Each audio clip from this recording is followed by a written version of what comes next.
Hello, John. Hello, Oliver.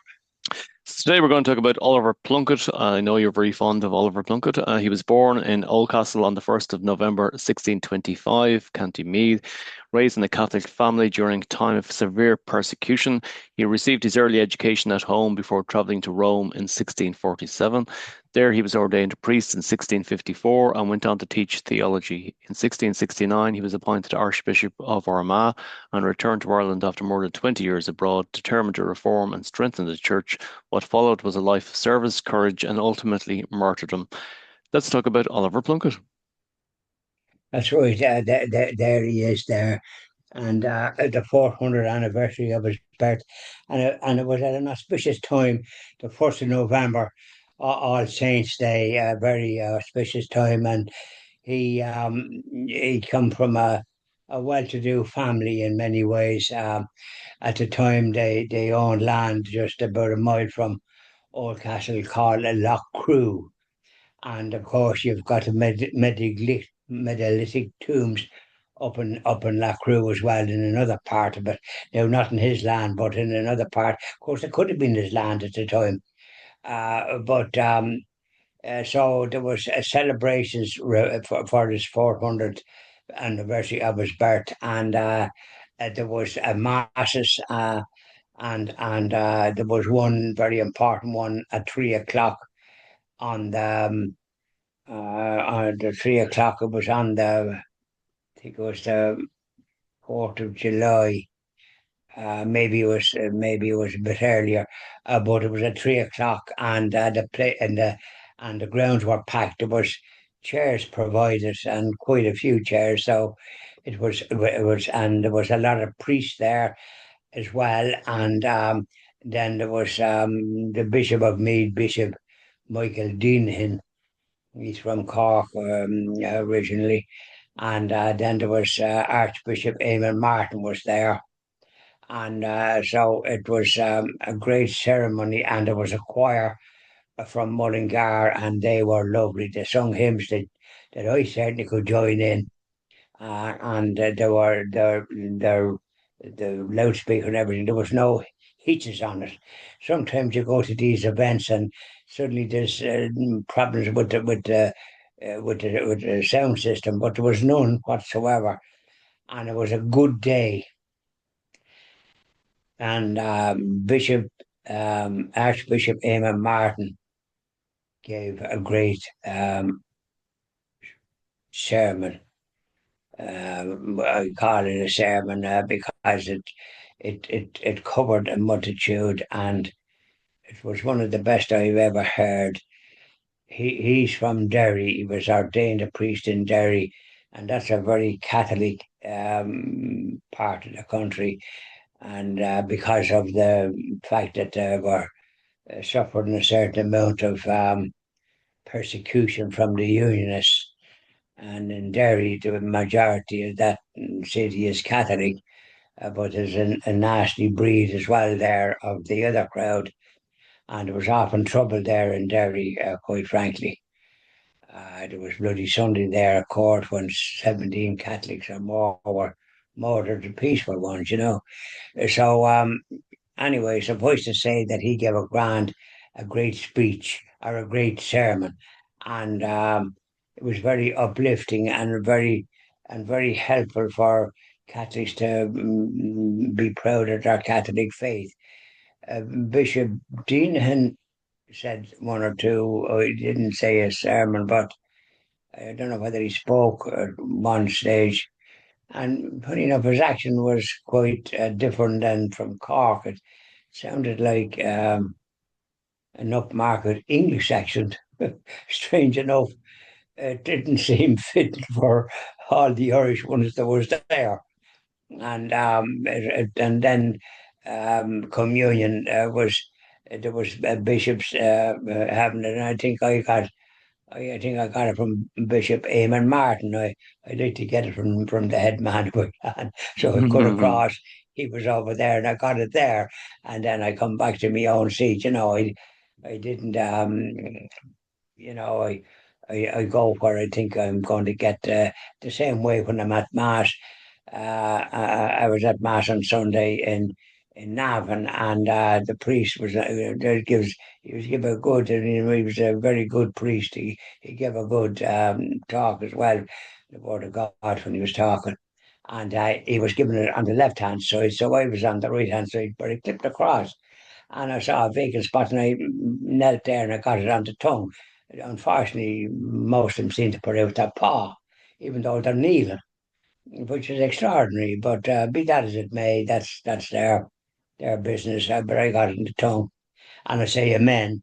But I noticed one of them, I don't know whether they're all dummies, but I didn't hear any amens where I was, and that's the way you're supposed to say amen when you get Holy Communion. Anyways, aside from that, there was great celebrations for commemoration of our great patron saint, and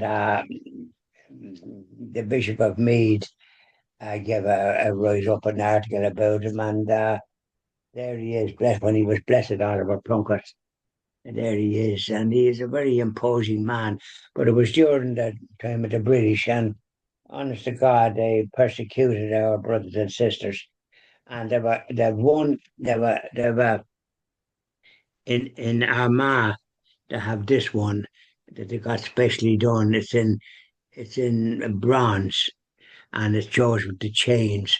And apparently, it's attracting a great deal. People are visiting at St. Patrick's Cathedral in Armagh, and you're recommended to walk around 3 times around the statue where he was going to be killed. There's a noose around his neck. He was hung down a quarter. So, I um, wonder, is that a life-size statue, John, or is... yeah, it's a lifestyle statues, and it's on a plinth. And I'll tell you something, it's very well supported. For example, the Saint Albert right now, Father Monsignor John Hanley from Oldcastle was in Rome. He worked in Rome for many years, and I think he might have been in the diplomatic corps there. But when he did a doctorate, he did it about St. Oliver Plunkett. St. Oliver Plunkett that day was blessed, but he did, and then he was instrumental in pursuing the cause for the sainthood of St. Oliver. And eventually, in about 1970 or something, a woman in Italy, in some part. She was cured of an incurable disease. She hadn't long to live, and a nun. There was a convent there with nuns that were from Ireland in a hospital, looking after the hospital, and she said a prayer over for Saint Oliver, and she was cured, and that was a miracle. And doctors didn't give her any hope, so it was recognised. And in 1975, he was made a saint by Pope Paul VI, and Monsignor John Handy was the prime mover for that sainthood. And to my way of thinking, he's gone to his maker. He wound up a parish priest here in a small village near Oldcastle called Carnaross, and I met him and often spoke to him. His sister's still living here in Oldcastle, and he is actually a brother living and a sister that's 94 somewhere else. There's three or four is brothers or sisters of Monsignor John Handley, and he should be, in my opinion, another candidate for sainthood because of the marvelous work he did in regard to Saint Oliver Plunkett, and and just and then on the July 4th there was a meeting of the Plunkett family in a restaurant there near where St. Oliver Plunkett was from. That would have been part of his land at the time, his family, which was taken from them and given them to Cromwell crowd that you know what they did. So Now, so I met there was there, and then we had a dinner and all. It didn't cost anything in the main house where this Napper family are living. Like they have weddings in it, so you can visualize. And the dining room was quite big, and so we had soup and dinner and all the rest of the soup and speeches. And but I had already spoken to some of the ones that was giving the speeches, and I was fairly familiar with the episodes about Saint Oliver Plunkett. So after a bit, there was no point in me hearing the same story that I knew by heart. So I think I cleared off. I was after having a grand meal and all the rest of it. And I visited some part of that establishment to see what they had elsewhere, and Yeah. see who was represented. And as far as we could see, there was people represented that wouldn't be considered Irish, in my opinion.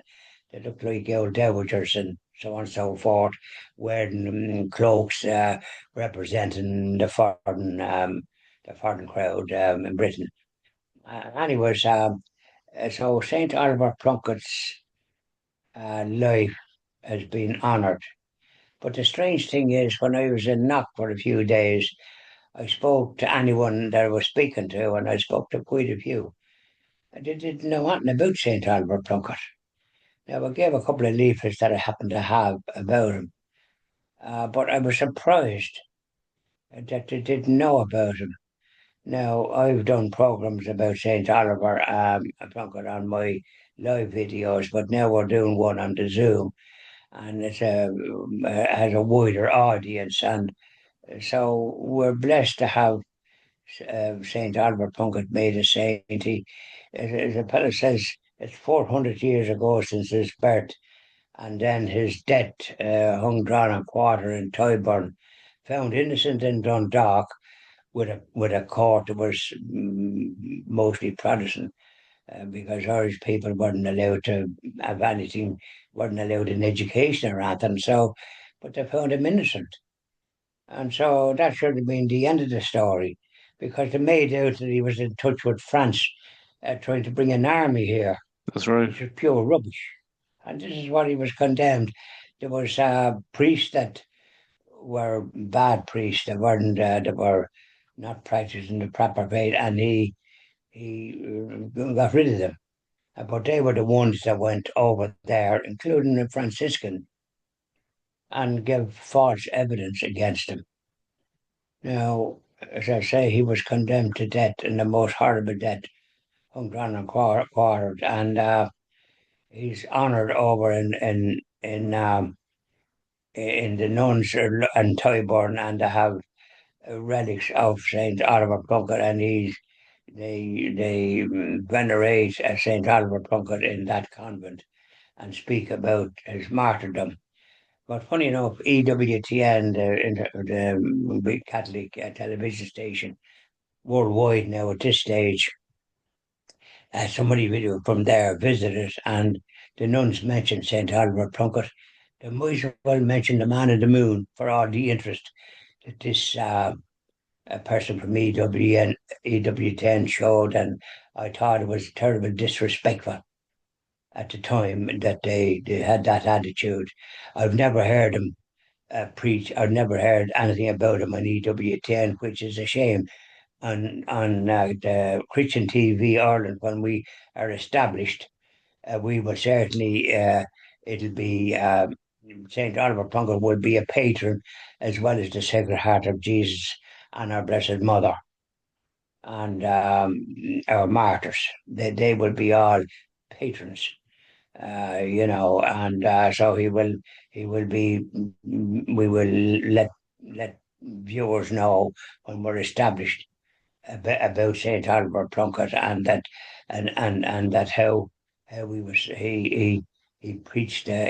He ordained priests in these difficult times. He had to go in disguise and live in different places, and even in places where it wouldn't have been too, he would have been open to the elements. So isn't that a dread, and go in disguise? I mean, this is the background to St. Oliver Plunkett in this country. Tried to pass on the faith, and we've done programs about the mass rocks where they couldn't celebrate. All their churches were destroyed, except a couple like St. Patrick's Cathedral and Christ Church, which were Catholic cathedrals at the time before they were taken over by Britain and the Crown and that kind of thing. So when you weigh up the persecutions that our brothers and sisters endured and what happened to Saint Oliver Plunkett and the cruelty, it just gives you an idea of what we had to suffer for the practice of the Catholic faith and our ancestors, your ancestors and mine would have been suffered greatly at a time when Britain was in charge and the famine and all the rest of it. So St. Oliver Plunkett is a beacon of hope, to my way of thinking. I think so. You look, and he was canonized by Pope John Paul VI in 1975, becoming the first new Irish saint in nearly 700 years. Which is extraordinary. As a matter of fact, that shouldn't be. There should be. We should have more saints than I think nearly any other country. For the simple reason is that we had more martyrs. Priests were murdered. Priests on their head £10 at the time when £10 you could buy a farm and live very comfortably on £10, going back all those years. So they were hunted and murdered there in heaven, of course. And so when you consider that we weren't allowed an education, yet hedge schools, we found that when we were down ourselves in Derrynane in County Kerry, where the great liberator Daniel O'Connell got Catholic emancipation, where we could practice our Catholic faith without being persecuted in 1829. And I think Britain got it at the same time, thanks to Daniel O'Connell. But does he get thanks for it over there? He does not, but he should. And we'll make sure that he gets due credit for what he's doing. And he's another candidate for sainthood. And not alone him, but you were down at the agricultural show, and it was marvellous what you experienced.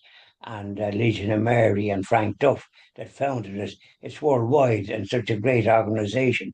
You actually was a volunteer in one of their house, the house in Dublin. What's the name of the house? Yeah, so I was as a child I used to study the Bible with the Legionary area on a Tuesday and Thursday evening for an hour in each evening. And then I used to go down to the Morning Star hostel on a Saturday morning for 3 hours, 3 to 4 hours. And I used to make soup and sandwiches for the homeless. Yeah, you're a good man. Well, you were doing very good, and you have to be congratulated on doing that. So you have an idea. And that was Frank Duff. As a matter of fact, he was a civil servant and, high enough up in it. And I think Cosgrave of Fine Gael actually donated that particular building that you spoke about. What's the name of the house The Morning that you Star, were is it? What? What What was it? the hostel, is it? Yeah, yeah. What was the name of it? It's still there. The Morning Star.